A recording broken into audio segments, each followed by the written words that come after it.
Hi, I'm Skip Nipper.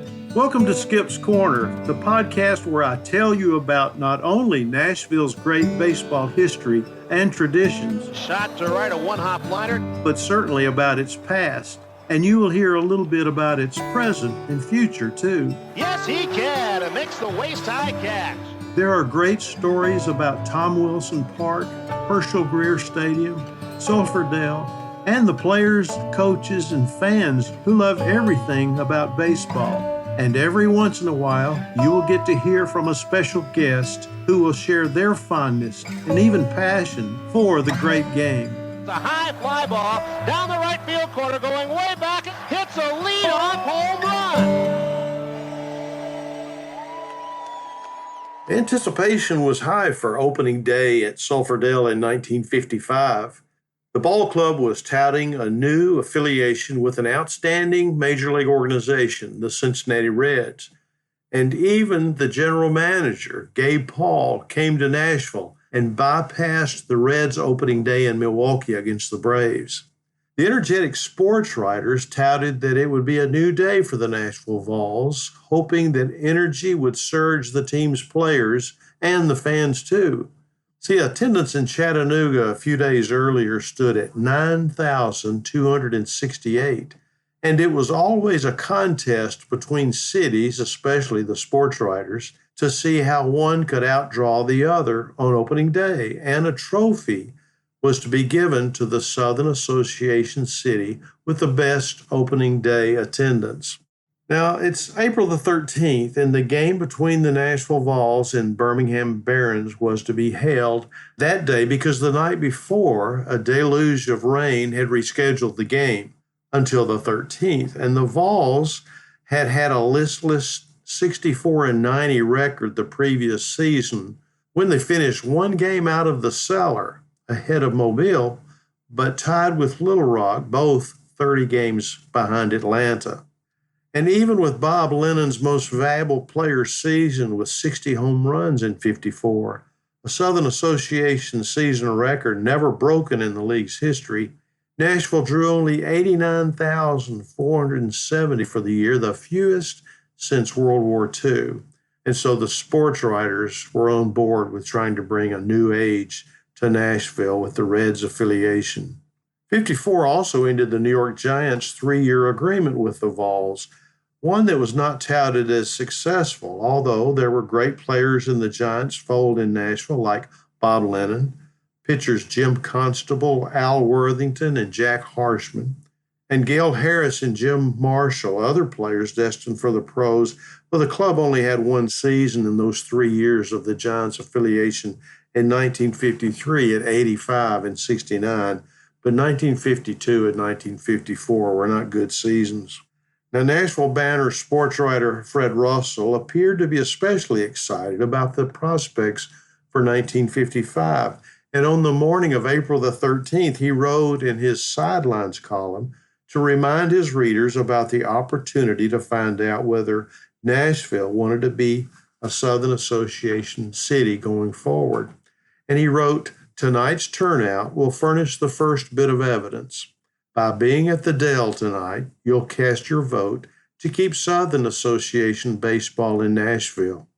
Well, you see, there were rumors that the franchise had been for sale, and for good reason, because on January the 22nd, the Banner published that owners Ted Murray and Larry Gilbert confirmed they faced the loss of their franchise it has held since the league was organized in 1901. A 30-day option for purchasing Sulphur Dell and the Vols was signed on January the 14th by a syndicate represented by Fred C. Rule and headed up by J.D. Jackson. The syndicate reportedly planned to sell the property for business purposes, demolish the grandstand, and once a new grandstand was built, there was no plans to move the franchise, although Knoxville, Tampa, and Jacksonville were reported to be anxious to obtain Nashville's franchise in the Southern. And Rule and his group had until midnight on March the 1st to exercise their option, which they declined, leaving the ball club in the hands of co-owners Ted Murray and Larry Gilbert, and that was another reason for the excitement by Fred Russell that those two would continue to lead the Nashville franchise. And it gave new leadership, more new life with a new relationship with an outstanding major league club.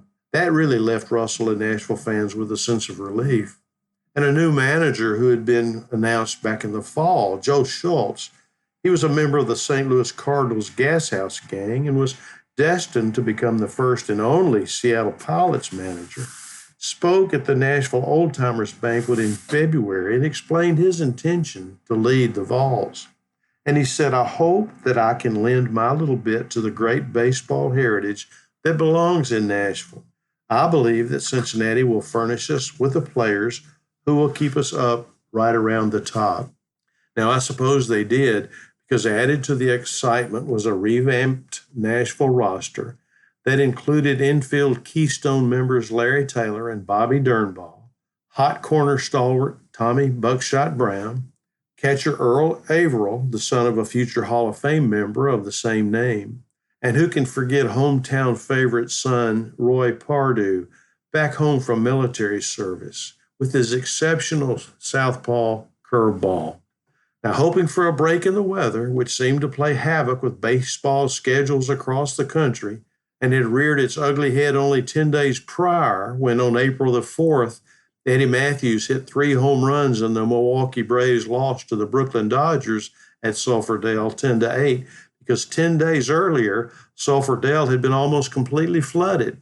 Now, scheduled for mound duty on the 13th and the first game of the season was Ralph Burkhalter for the Vols against the Barons' Jim Kite. And that wasn't all that was going to be going on. Opening ceremonies were set for 6:30 p.m. before the 7:45 game time, with the pregame festivities to include the Shrine Clowns, Red McEwen's band, the Elks Club Negro Band, and organist Leon Cole, and not to be outdone by all of those exciting acts, Whitey Ford, no, not that Whitey Ford, but Whitey Ford, the Duke of Paducah of Grand Ole Opry fame, was to be master of ceremonies for the frivolities, which included a baseball game by the Clowns. Now, by now, I'm guessing you'd like to know the outcome of the game. Well, it too was rained out, just like the previous night, and was scheduled for the next night, and that was April the 14th.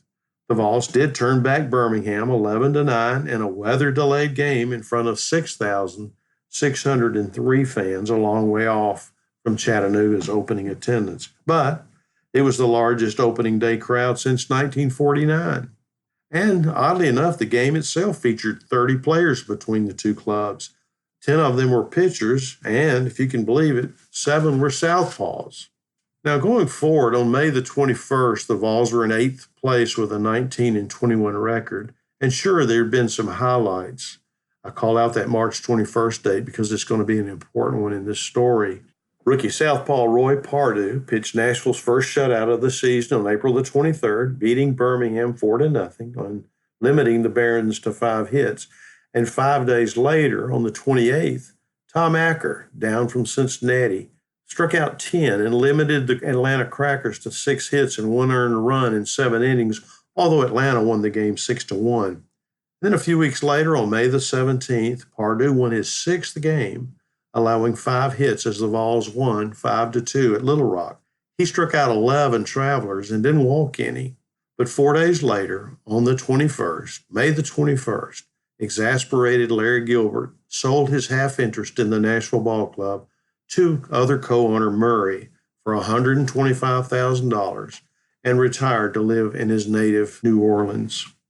In his One Man's Opinion column on May the 22nd, the next day, Nashville, Tennessean sports writer Raymond Johnson wrote the reasons Gilbert wanted out. He wrote, Larry wanted out because the club was losing money, Mrs. Gilbert's health wasn't good, and he wanted to spend more time at his palatial New Orleans lakefront home. Well, at the end of the season, the club finished with a winning record of 77 wins and 74 losses and was in 5th place in the league standings. It just missed the playoffs by 1/2 game to the Mobile Bears. However, the club would lead the league in team batting average at .289 and finished second in fielding percentage at .968, but finished woefully near the bottom in attendance at 116,952, ahead of only Little Rock and Mobile, Neither of those clubs drew 100,000 fans. But there were some highlights. Charlie Williams would lead the league in batting with a .368 average and in hits with 211, and Bob Hazel in home runs with 29 and 111 runs scored. Even though the franchise would exist until the demise of the Southern Association after the 1961 season, the handwriting was on the wall. The excitement of a new era of Nashville baseball ushering in 1955 seemed fleeting, and perhaps the opening day rainouts were the precursor to the last few years of a storied franchise.